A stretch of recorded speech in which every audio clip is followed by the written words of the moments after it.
Welcome to the first ever BikeWale Off Road Day. Now, this is as much a celebration as it is a test, and the motorcycles that you see here are the ones that have impressed us during our reviews, specifically with their off-roading capability.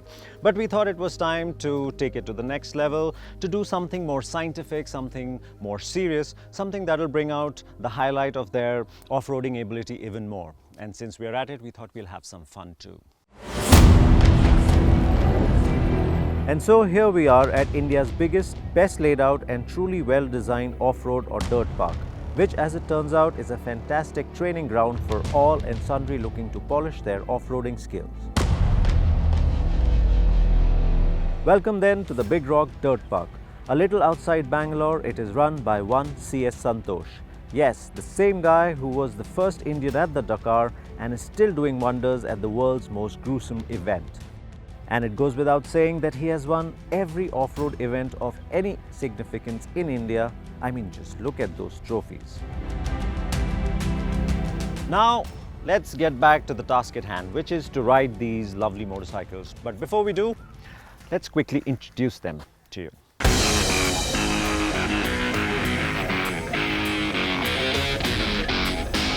In order of their increasing engine capacity then, we first have the Hero Xpulse200. The things that make the Xpulse wonderful off-road are its lack of weight, its ergonomics, which work wonderfully well when standing up and riding, and its big wheels. It does run a 21-inch front wheel after all. It also has enough torque to propel you over jumps, spin its way out of sticky situations, and slide just for kicks. Next up is the BMW G 310R GS. It has alloy wheels and the front is a 19-inch wheel, so it doesn't look as hardcore as off-road junky as others. But it is a GS and it has cycle parts to back that up.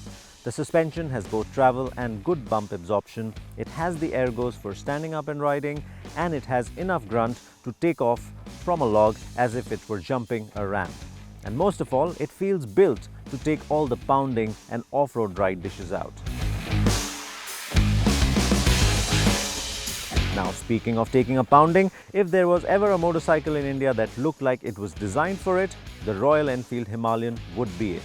Its minimalist styling speaks volumes in this regard, but it also has the engine grunt to get its rear to fishtail at will. It has the suspension and wheels that would laugh in the face of rock-strewn off-road trail, and it is one of the easiest motorcycles to stand up and ride on.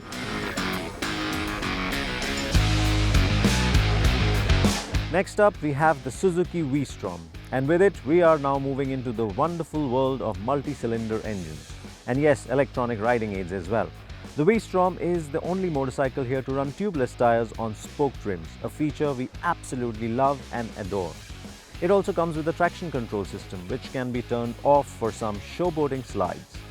It has strong, but not overwhelmingly so, low and mid-range engine torque as well.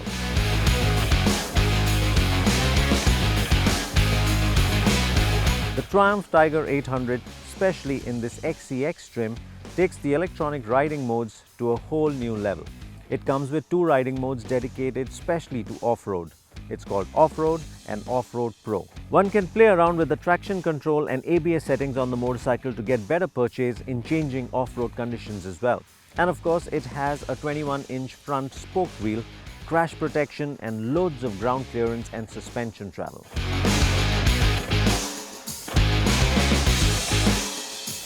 Finally, we have our liter class hero, the Africa Twin. It's not called a large dirt bike without reason. The weight distribution on the motorcycle is faultless, which hides its over 200 kg curb weight exceedingly well. Its suspension travel allows you to go over almost anything. It has electronic riding aids, large wheels, and though it's almost 1000 cc, its power is manageable and linear. And the fact that it is an automatic, well, believe it or not, makes it superb off-road. But these motorcycles will not be competing against each other. In fact, they will go up against a series of tests that we have devised. Now, these tests might seem simple on the outset, but these are things that you will need every time you ride off-road. And here's the thing, The nicer or the better the motorcycles do on these tests, the easier and more comfortable they would be to ride off-road, especially when you're in an emergency or a tight situation. So these tests are really, really important. But someone has got to do these tests, and so here are our two testers. Pratik loves to ride off-road, and he has ridden everything from a Hero Xpulse to a BMW 1250 GS off-road. He has the skills and the experience, and he knows exactly what he wants from the bike when riding off-road. It's like choosing a marriage partner, for instance.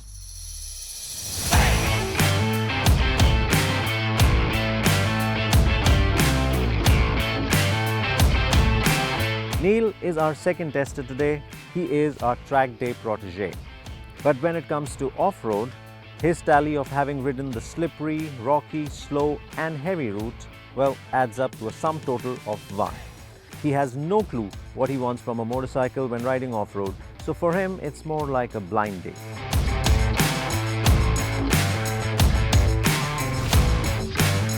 Time then to put the bikes and our two BikeWale colleagues to the test. And let's start by walking the bike.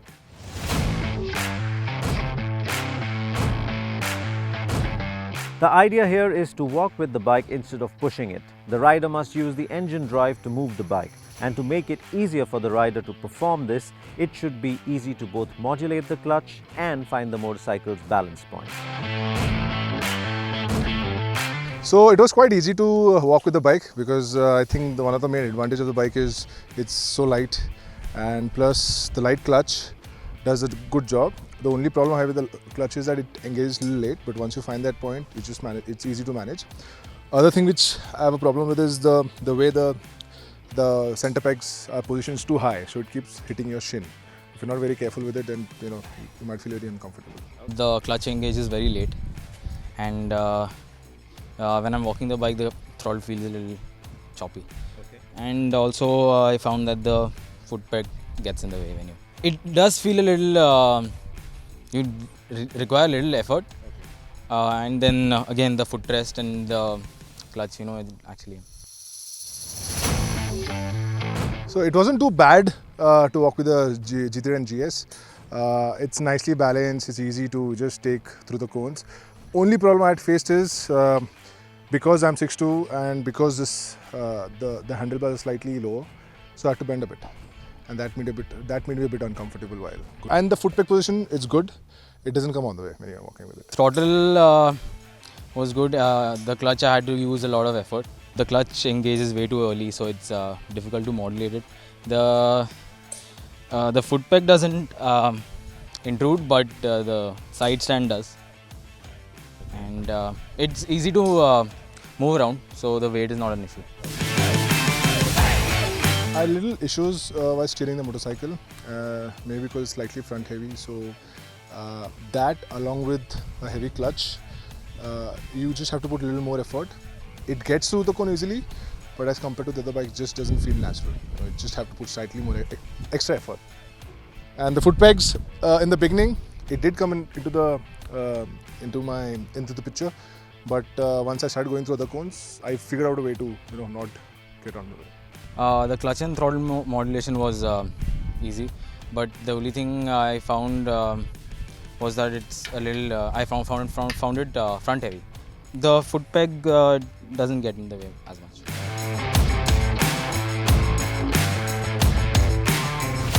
So with the V-Strom 650, honestly, I didn't really enjoy walking with it.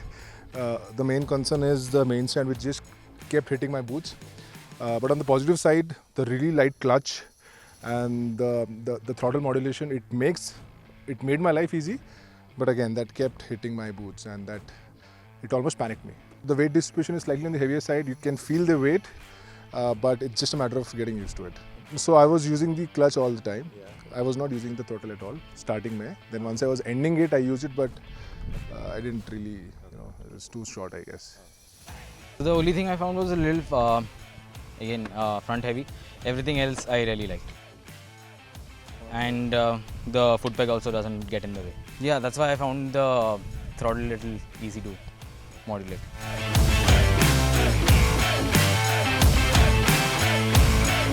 With the Tiger 800 XEX, It was okay to walk the bike. I had little issues with the weight of the motorcycle. It's just top heavy. It just doesn't feel natural. It doesn't feel comfortable. Throttle modulation and clutch usage is good. Again, but one other problem is the position of the foot pegs. As you can see, it hit my boots quite a bit. And I think I really don't want to, honestly walk with the bike with this motorcycle. So clutch and throttle modulation is easy, but I found it very top heavy, and but the steering is light, so I was able to maneuver it. The foot peg got in the way at times.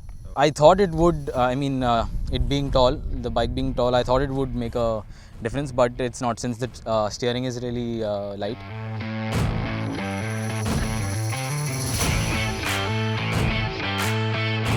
For the first time, I actually didn't really enjoy the Africa Twin, because walking with the Africa Twin is slightly uncomfortable.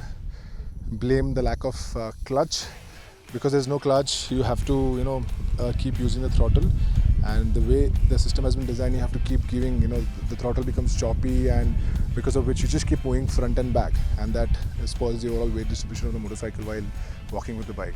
So I think that is one negative point. The foot peg position is okay. It doesn't come on the way, and except the lack of clutch, the Africa Twin is pretty good. The throttle is really easy, and the fact that the Africa Twin uses a DCT gearbox, you don't actually need to focus on the clutch. Even though I was about to fall, but the weight of the motorcycle is well balanced, so I was able to get back.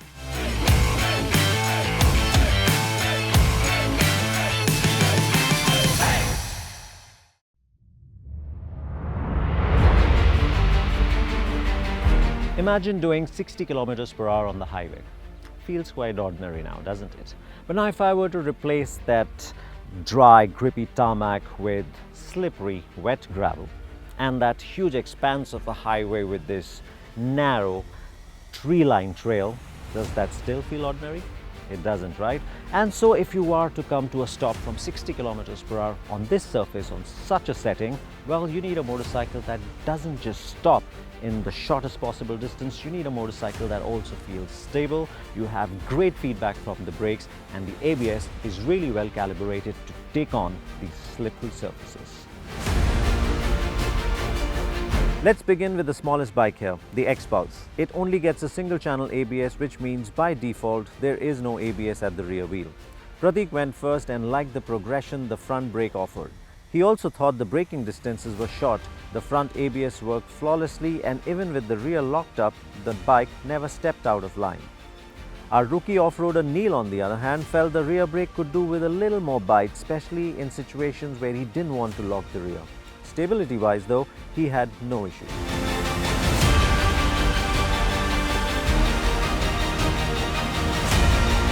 The G310 GS meanwhile took longer to come to a stop. It also didn't trace as straight a line under emergency braking. But Pratik liked the fact that the rear ABS can be turned off on the motorcycle. Neil though didn't like the soft front and thought it dived too much, taking away from the feeling of a stable front end. But brake bite and progression on the 310 GS, however, were par for the course.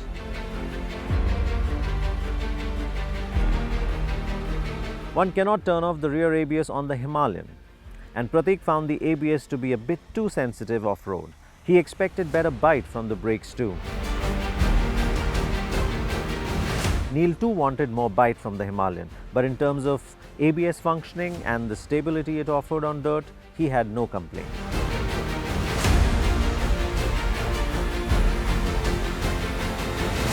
One cannot turn off the rear ABS on the Suzuki V-Strom either. And as it turns out, the Suzuki went a fair distance before coming to a stop. Pratik wasn't impressed with that, but he found the brake feel and progression to be good. Neil though was all praises. He liked the stability, the brake feel, and the fact that the bike came to a stop without drama. The Tiger 800 in the meantime proved to be a mixed bag. Pratik found the brake bite to be fantastic, and it seemed as if the motorcycle stopped on a dime, registering the shortest stopping distance.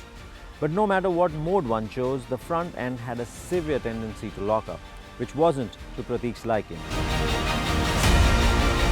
As it turns out, Neil had the exact same feedback and he found the front end lockups to be a bit scary as well.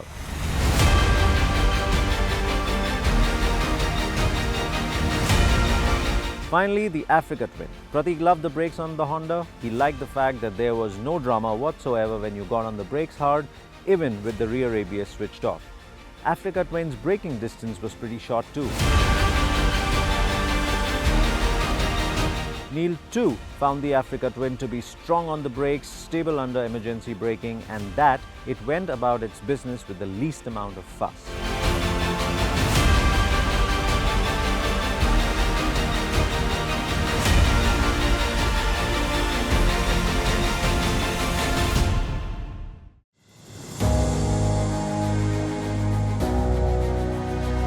The slow speed slalom, like Walk the Bike test, is all about balance and throttle and clutch modulation. It's all about how easy a motorcycle is to ride at the slowest speed possible. After all, when it comes to off-road, you ride as slow as possible and only as fast as necessary. Furthermore, to slow things down and to make it properly challenging for both the rider and the motorcycle, the distances between the cones was kept really small. In fact, the distance between the cones were only as much as the motorcycle's length. It's actually pretty good. Because of its lightweight, everything feels balanced. Because of its high raise foot pegs, the overall ergonomics for a tall guy like me is too uncomfortable. Not much actually, but if you do it, it's just better to get through all the cones easily. It was a little easy to steer, yeah. I found the handlebar a little low, and that it is good on the tank. I mean, I could hold the tank, but the handlebar is a little low. Moderately the throttle, the clutch, but I guess the throttle was okay. Again, so I couldn't modulate the throttle, the clutch. Sorry. It actually it was surprising. Surprisingly, it was quite good. Even though it doesn't feel like a very natural ADV motorcycle, it just gives you a lot of touring feeling. It just doesn't feel very natural in the ADV environment. On the slalom, it went good. Only problem that happened right now is the stalling and the clutch. Not comfortable with the clutch. And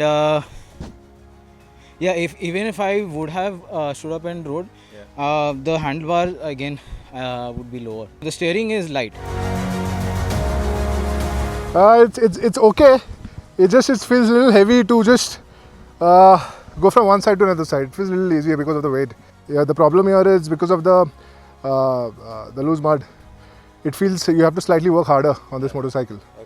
And what the most advantage aspect of this bike is the overall ergonomics makes it's easier to just get through all the tight slaloms pretty easily. So I found it a little front heavy, but it was much easier to control the throttle, and I found it easier to stand and ride. I felt a little front heavy, so yeah, that was the only problem.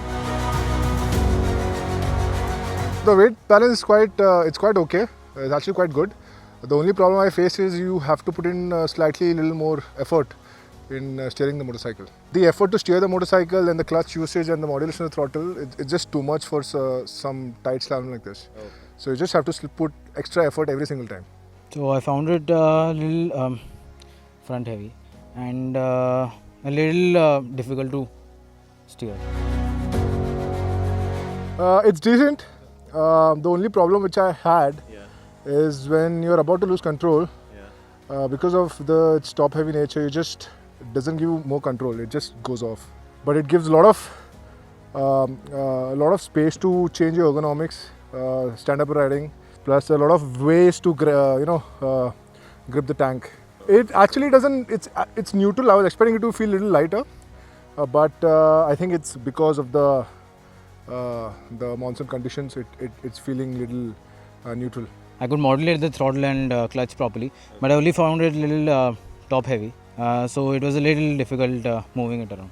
Steering was light, but only because it was top heavy, I found it a little difficult to move around. Yes. In the beginning, while you roll off, you find it a little front heavy, but as soon as you go on the throttle, as soon as you start enjoying the slalom, it feels very neutral and it feels very natural. It's actually a good motorcycle to have for some really tight trails. It's well balanced, and I found it easier to stand up and ride on this one because of the way the tank is, And the because weight it's so slim. slim. Yeah, since I did not have to like pay attention to the clutch, it actually helped a lot.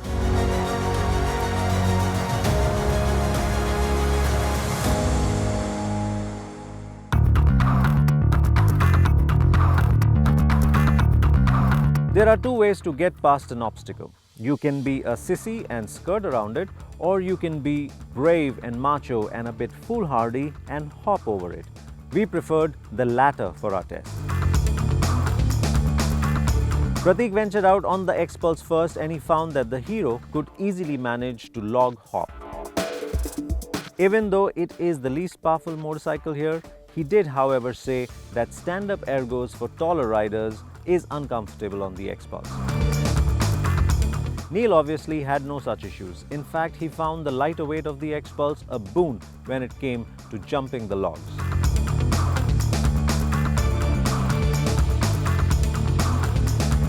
Now, the BMW is the only bike here with alloy wheels, and that was a concern for Pratik. He said you were always worried about damaging the wheels if you got the jump wrong. Plus, he felt tall riders would need to put in more effort with the GS to hop it. Neil didn't like the standing ergos of the GS either when it came to log hop. He preferred doing it sitting down, which might not be the smartest thing to do, but then he is fresh off the boat when it comes to off-roading. So the Himalayan 2 requires some effort to hop over the log, according to Pratik, but its 21-inch front wheel and long suspension travel meant one isn't too worried about getting it wrong.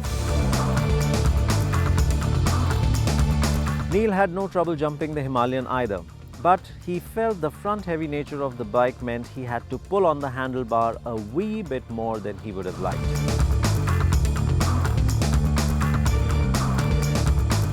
As for the softly sprung Suzuki, Pratik found it surprisingly easy to jump, but he would have preferred a better damped landing.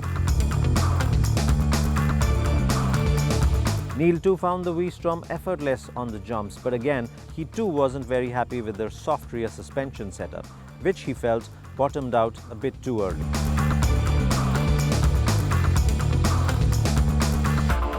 Now, the Tiger is a heavy motorcycle, but thanks to its long travel, WP suspension and enough engine grunt to make it prance like a horse instead of pounce like a tiger, Pratik found it easy to hop logs with. Neil, however, didn't find it all that easy. He too appreciated the engine's grunt, but the bike's front weight bias distribution wasn't to his liking at all. The Africa Twin isn't exactly light either, but its even weight distribution solves a lot of issues. Pratik, for instance, found the Honda like a dirt bike, only a big one. He said it was easy to take off from the log and it was easier still to land. And Neil too went across the log with minimum fuss.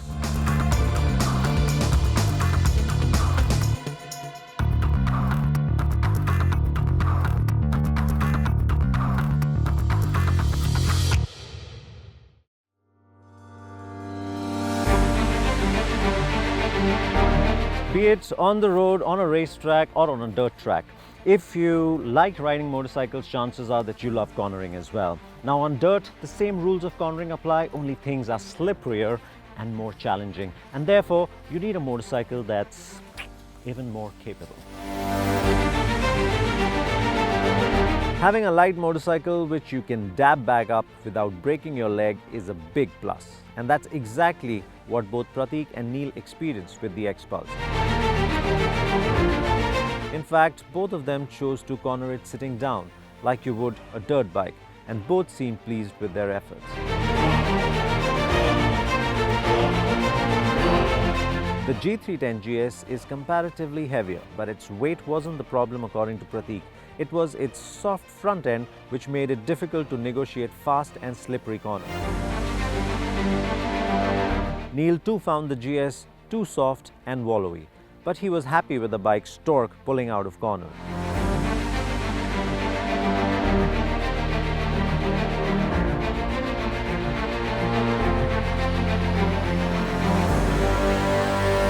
As for the Himalayan, Pratik found it easy to carry higher lean angles into corners. He also liked the strong mid-range poke from the engine, which made corner exit slides possible too. Sliding out of corners also got our rookie hooked to the Himalayan, but he found that the bike's top-heavy design made it difficult for him to commit into corners.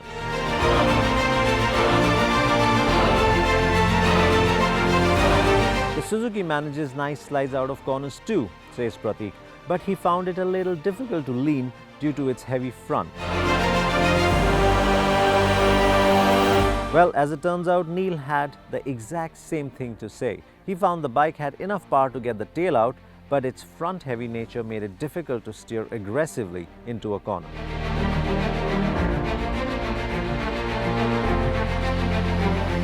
The Tiger 800 was a hit and miss when it came to cornering. The more experienced Pratik liked it. According to him, thanks to the bike's good output figures and multiple off-road modes, it was easy to get through all sorts of corners with or without the rear end sliding. For Neil, things were a lot more challenging. He said that for a novice, the Tiger's weight and stance made it difficult to both commit and go through a corner with any sort of speed. Now, as we have seen through most of the tests, be it the more experienced rider or a novice, the reactions to the Africa Twin have remained mostly consistent and positive. And that didn't change when it came to cornering. Pratik said the bike's ergos, power and balance made cornering easy and intuitive on the Africa Twin. Neil meanwhile found it really light to steer the bike into corners, and its weight balance and accessible power made him more confident mid-corner as well as on the exits.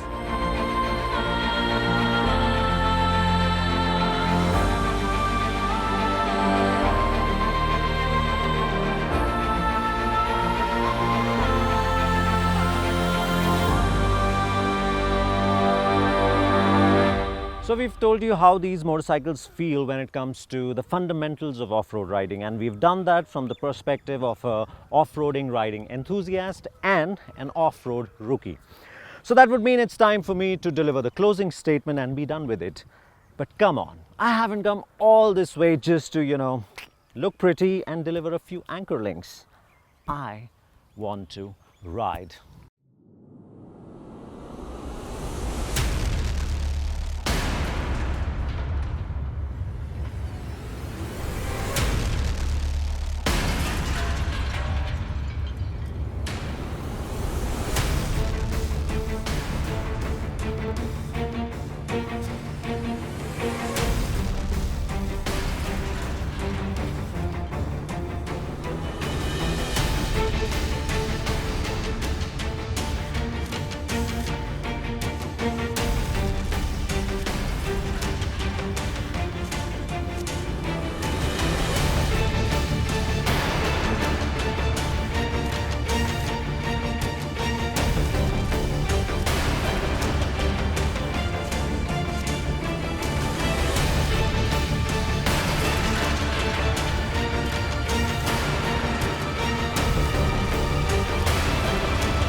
I am happy now because I've ridden these bikes at Big Rock and it was all well worth it.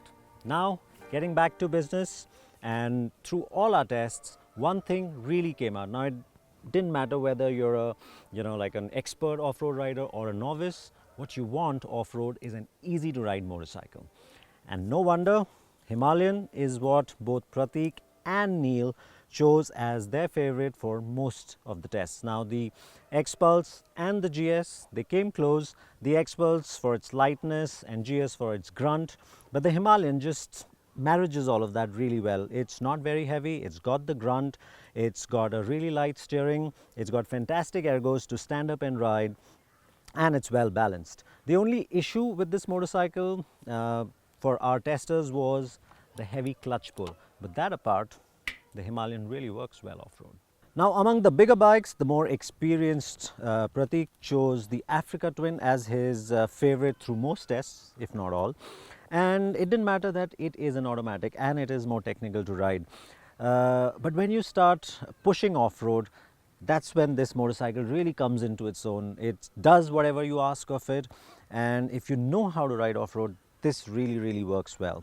Neil, on the other hand, our novice off-road rider, he liked the V-Strom and he rated the V-Strom the highest in most tests. Now, he found it to be comfortable and easy to ride.